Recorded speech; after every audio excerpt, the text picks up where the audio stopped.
you combine this culture of you go girl power with the notion of men are bad and women are wonderful, and you add in the fact that many, many women ride the carousel from dick to dick, hopping on men for 10, 15 years before they decide, oh, I better settle down. And who they settle down with is not the captain of the football team that they were banging last week. They settle down with you. And if you were the captain of the football team, you wouldn't be settling down with her. So she gets in her mind that I'm hot stuff, everybody wants me, and I can have sex whenever I want, therefore I should have the captain of the football team as my husband. But the captain of the football team ain't going to settle down with her. So she settles down with you, and then she becomes resentful. I mean, the captain of the football team had a 9-inch penis. Yours is only 8 inches. And she'll make rude comments, for example, about your penis size. That is an example of contempt. And I've shown you how to deal with it, I've told you how to deal with it, and that's how you should deal with it. Put up with it for a while, but don't let it flood you, and when it starts, put a stop to it.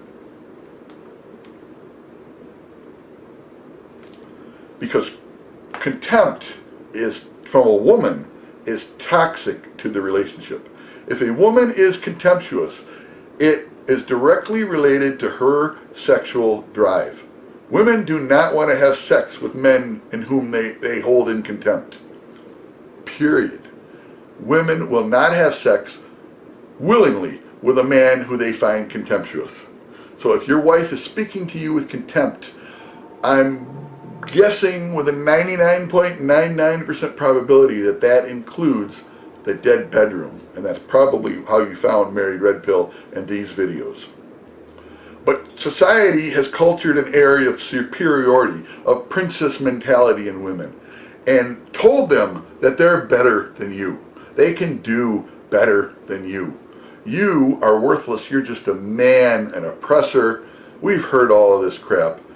And again, the solution is to show her that you're not the type of man who will tolerate that. Society says you go girl no matter what women do. And I'm suggesting that as the husband, you should also say you go girl.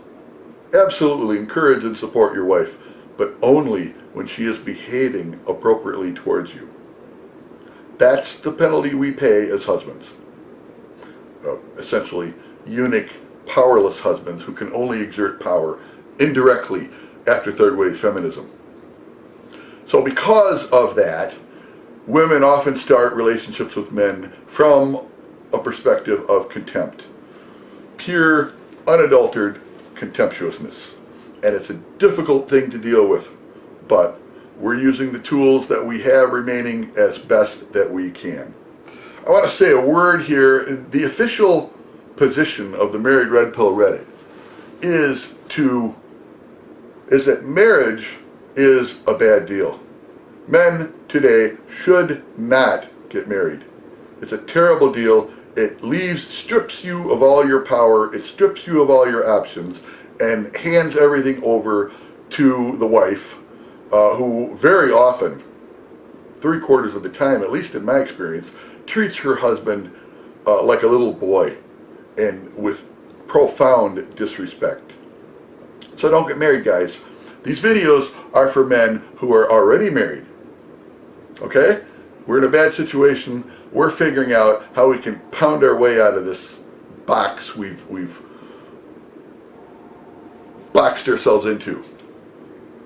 So, if a girlfriend or a fiancé begins talking to you with criticism or worse, contempt, and this person refuses to follow your lead and will continue the criticism even after you tell her to stop, this is not wife material. A woman who does that should not have a husband. If she does that before she's even married, she's going to ramp it up to 10 times worse after she says the vows. So that's a warning, guys. If your girlfriend or your fiancé is critical and contemptuous of you, run. Get the hell away from the situation, because it's only going to get worse. And like they said on Star Wars, it's a trap. Now, the first two horsemen, criticism and contempt, as I said, are female attack patterns. The other two horsemen, defensiveness and stonewalling, are male defensive patterns. So you'll notice that the concept of the four horsemen, and Gottman, we're going to talk about how to disarm the horsemen in more detail later, but Gottman basically identifies four things that contribute to marital dysfunction. Criticism and contempt are the way women destroy marriages. And defensiveness and stonewalling, allegedly, are the way men destroy marriages. Now note, the first two horsemen are female attack patterns, and the two remaining horsemen are male defensive patterns, where a man uses this to ward off the attacks of the woman. You got it? So Gottman says we got to get rid of the horsemen, which means, in married red pill terms, don't criticize, don't be contemptuous. But at the same time, guys, so we're going to blunt her claws, but at the same time, don't defend yourself. Just let her beat the living shit out of you, nonstop. And that seems to be Gottman's solution. Well, that's not the married red pill solution, because we use the other two horsemen in a conscious manner. We don't let them run wild, we ride them to the finish line. Because defensiveness it's right on the Married Red Pill Reddit. There's a section called Owning Your Shit. It's the first sticky right up there. Guys post about what they did to own their shit, what they did to own their behavior this week. And that's how you avoid defensiveness. You own the behavior. You do this and you do that and you do these. And you say, yes, I do. I'll work on that. That is not defensiveness. That is a response. Defensiveness would be to say, no, I do the dishes sometimes. No. Don't be defensive. It comes off as butthurt. It comes off as whiny. It comes off as weak. Women don't like weak men. So you want to be a strong man. And how do you get around defensiveness? Well, number one, as I say, own your shit. If she's complaining, most of the time she's complaining about something you said you would do but didn't do. That's your fault. You own it, and it should be just fine. Just don't be in a situation where you're deering. And I talked about that before. Defend, explain, evade, rationalize. Deer, D-E-E-R. Defend, explain, evade, rationalize. Don't deer. When your woman is attacking you and being critical, and even when she's being contemptuous, don't deer. Simply let it wash over you and respond with masculine grace and even affection to her cute little girlish whining. So you control the contempt horseman by not becoming defensive. You keep the contempt horseman at bay by not bringing out the other horsemen of defensiveness. So avoid that. But now the fourth horseman is where Gottman and Married Red Pill part ways. Because remember, Gottman is gynocentric, like all of marriage counseling. He wants his female clients to return. So he conceptualizes stonewalling as somehow being a bad thing. And it's bad, why? Because women hate it. It bothers them. To which I say, good. We now have a tool that we can use. And the way you use the stonewalling horse is first attempt to ignore it. Second, head it off and tell her to quit it. Third, ignore it some more. And if it continues, jump on that fourth horse, stonewall her, and get the hell out of the situation. You are not required to put up with bullcrap like that. She wants to play her hurtful little games. You can play your games too. Women hate it when they are stonewalled. And men typically do it unconsciously. They listen to the wife whining and complaining in their head, and they're not listening. Their eyes are staring straight ahead. They're not thinking. It's completely washing over them because they are hearing what she's saying. They're stonewalling her. And I suggest that you use that tactic consciously. If a woman wants to be contemptuous, I believe the proper response is to stonewall. Now, stonewalling doesn't last forever. If you get into this pattern of contemptuousness and stonewalling, you're headed for divorce. But you can use stonewalling in order to break the contemptuousness, in order to build some dread in her mind, and in order to build value in her mind. If you value yourself, she will have to value you eventually. So remove your presence and leave for 30 minutes to up to 24 hours, as long as it takes. Stonewalling is different than STFU. In STFU, you're simply not engaging. You're still listening carefully, you're still trying to understand, you're still paying attention. But when you go to stonewalling, you are actively taking measures to punish your wife for her bad behavior. And you want to do this very sparingly. Let me repeat. You want to do this very sparingly and only in response to contempt, and only after you have tried to head it off, after you've asked her to stop, after you've told her and commanded her to stop, and she won't stop. Now is the time to consciously check out. It is not your place to sit there like a whipping boy and just take it like a man. I suggest you develop options. I suggest you develop friends. Suggest you develop people to talk to, people you can call. If your wife wants to be contemptuous, she can be contemptuous about your memory, but not to your face. Got that, guys? Good. So try to intervene directly. Don't get butthurt. Maintain a strong, fatherly type of control. Try again, and if she still continues, then you leave. And when she starts saying, why do you leave every time I start to act like that? Simply tell her, because I don't like it when you act like this. We're supposed to be married, not competitors. So start treating me like a husband and I'll stop leaving. It's that simple, guys. That's what you have to do. And does this sound harsh?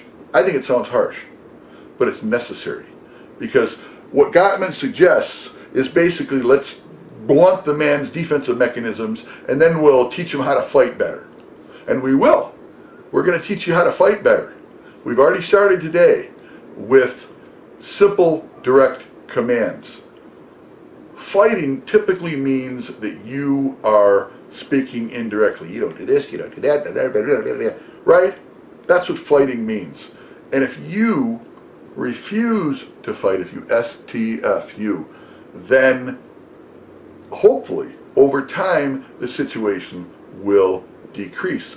Now I need to tell you very briefly about the extinction curve here, because whenever you remove the reinforcer for a behavior, so let's take an example. The wife is saying, you never take me out anymore. I always end up making dinner. What, you're so cheap that you won't take me out? That is contempt. And the way to respond is to tell your wife with I words.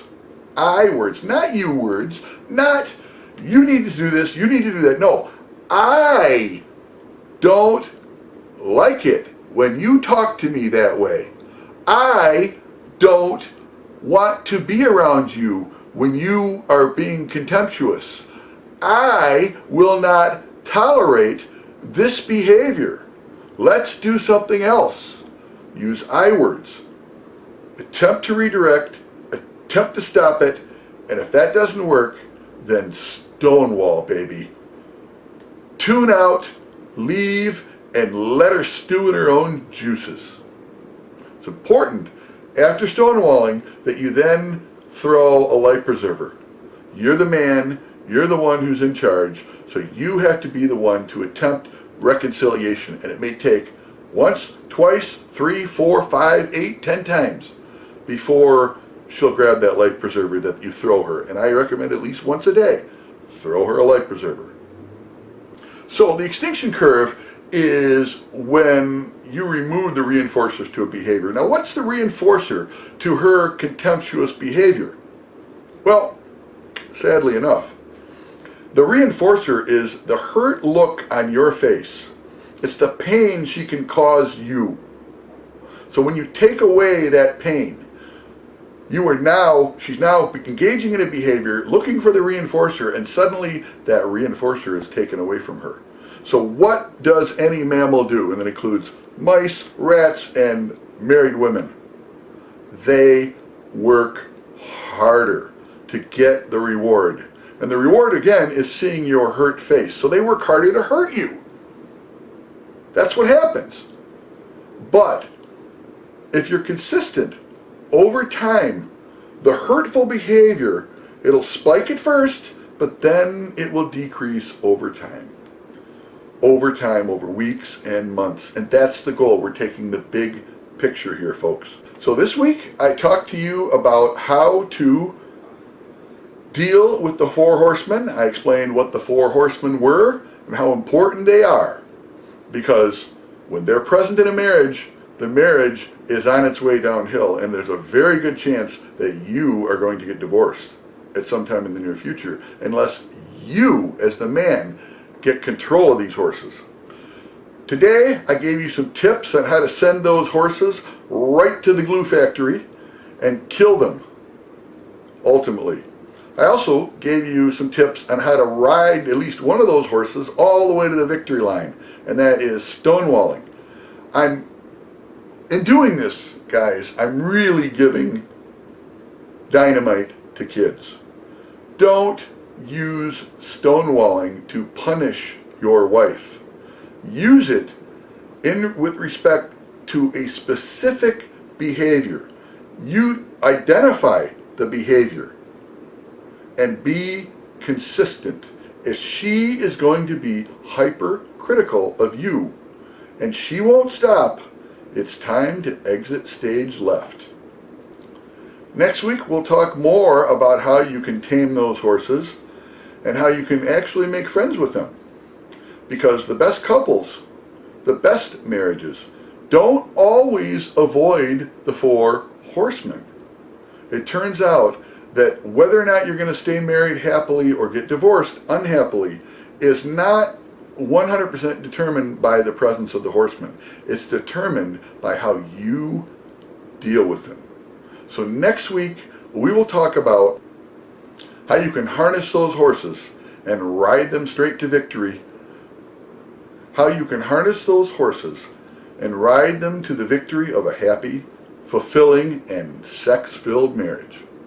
Thank you very much. I'll be back next week, and make sure you like, comment, and share this video with anyone you feel might benefit. And if you need any help with any of these concepts that I discussed or the professor discussed, give me a call.